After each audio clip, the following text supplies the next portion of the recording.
Le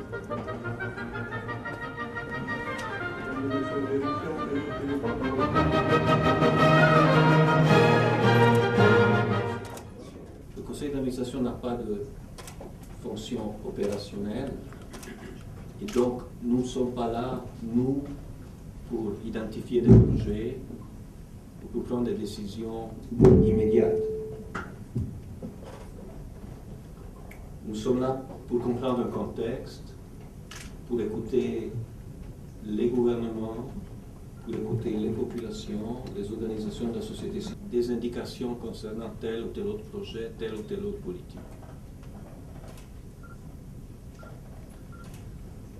L'objectif de la visite est donc un objectif général. C'est bien une visite, peut-être même pas une mission au sens précis du terme. Et les rencontres que nous avons eues, très amicales, approfondies, ouvertes, ont couvert un peu tous les domaines de l'action du gouvernement actuel et ont touché aux principaux problèmes que rencontre votre pays dans sa phase de reconstruction, de réconciliation et de relance économique. Nous avons eu des discussions approfondies avec Monsieur le Premier ministre et son cabinet. Nous avons eu l'honneur de rencontrer le président de la République et d'échanger avec lui nos impressions et de l'entendre nous présenter sa vision. Nous avons rencontré des personnes du secteur privé, en particulier ceux qui sont impliqués dans la filière du cacao, qui est au cœur du dialogue entre les institutions Bretton Woods et votre gouvernement.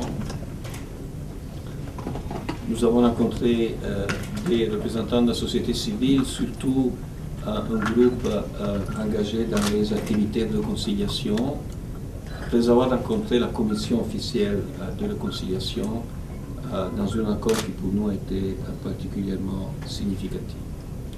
Et nous avons pu quand même quitter, en tout cas pour quelques heures, la capitale et voir un petit coin de votre réalité du monde rural qui nous intéresse beaucoup parce que nous savons que c'est là que se trouve encore, dans ce pays comme dans d'autres pays d'Afrique, le plus grand nombre de personnes pauvres et qui ont besoin de l'action de la Banque mondiale.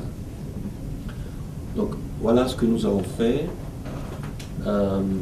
Maintenant, nous sommes à votre disposition pour répondre à des questions et je serai très content si mes collègues pourront le faire. Merci beaucoup. Je ne sais pas, monsieur le ministre, si c'est à vous maintenant, mais nous sommes dans vos mains. Vous vous présentez, s'il vous plaît. À poser à la délégation, à l'étape de la première visite, le Premier ministre ivoirien vous a demandé quelle est votre réaction en face. Et deux, nous apprenons que la Banque mondiale tente la réforme de la filière cacao.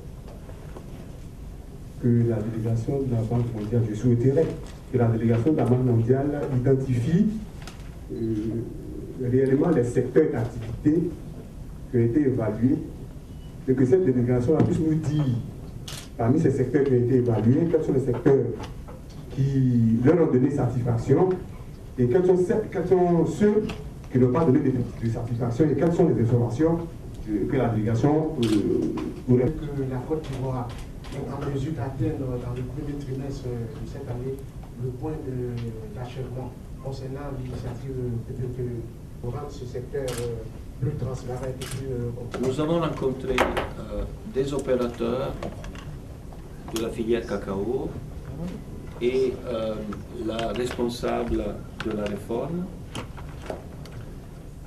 Je dois vous dire que nous avons constaté une convergence importante d'intérêt et d'opinion sur l'orientation actuelle de cette réforme, dans une ligne qui est celle que nos services ont souhaité et qui a été discutée avec le gouvernement.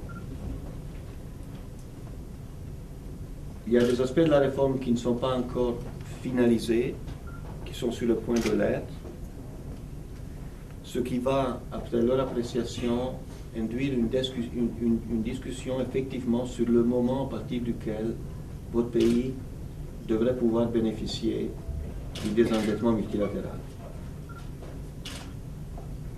Dans cette phase donc de finalisation, il est impossible de se prononcer sur le moment exact, mais la dynamique est là.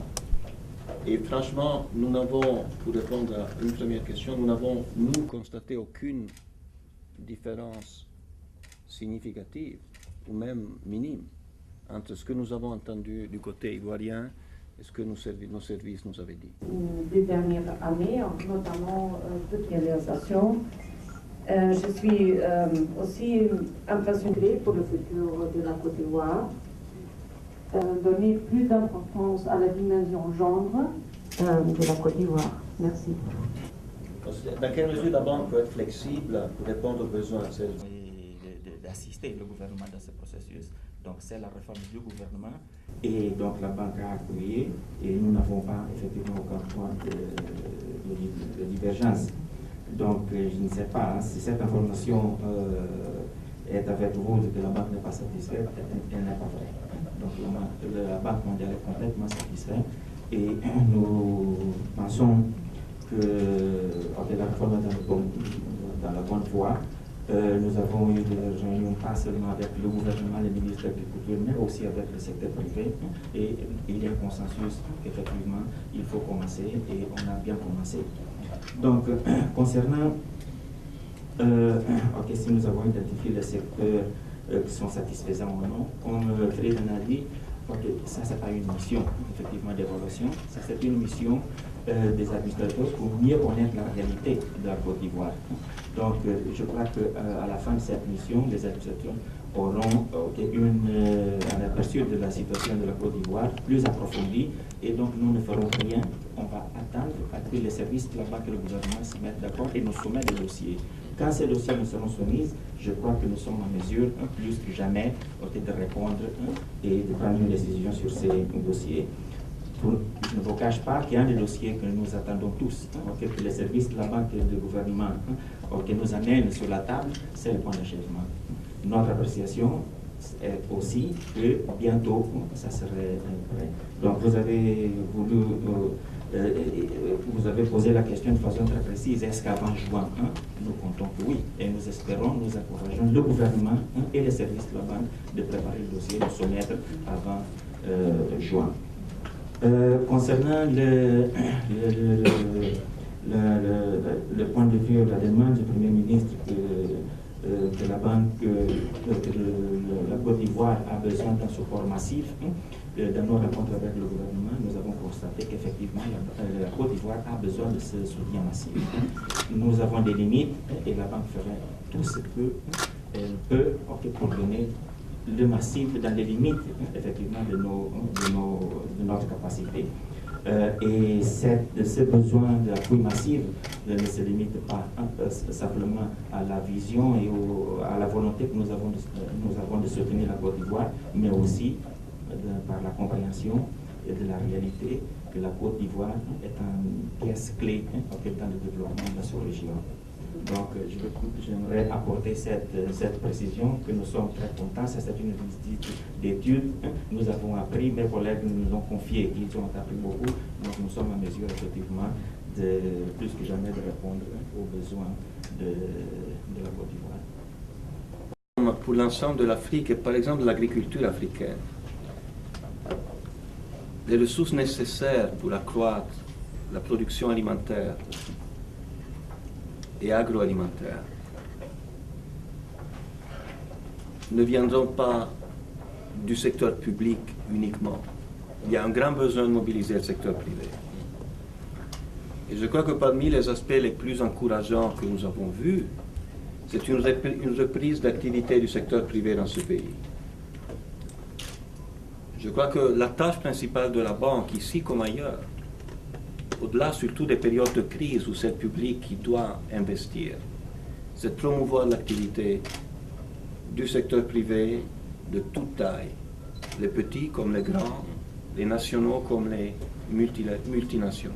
Et je crois que nous avons vu des signes qui vont dans ce sens. L'activité de la Société financière internationale est très importante dans ce contexte.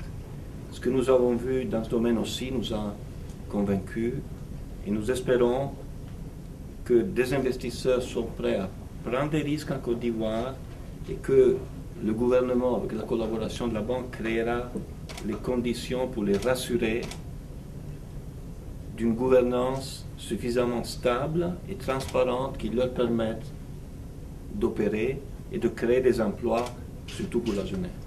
À nouveau, nous serons ceux qui apprécient l'analyse technique des services dans ce domaine. Comme disait M. Diaz, à l'heure actuelle, nous ne voyons pas d'obstacles objectifs.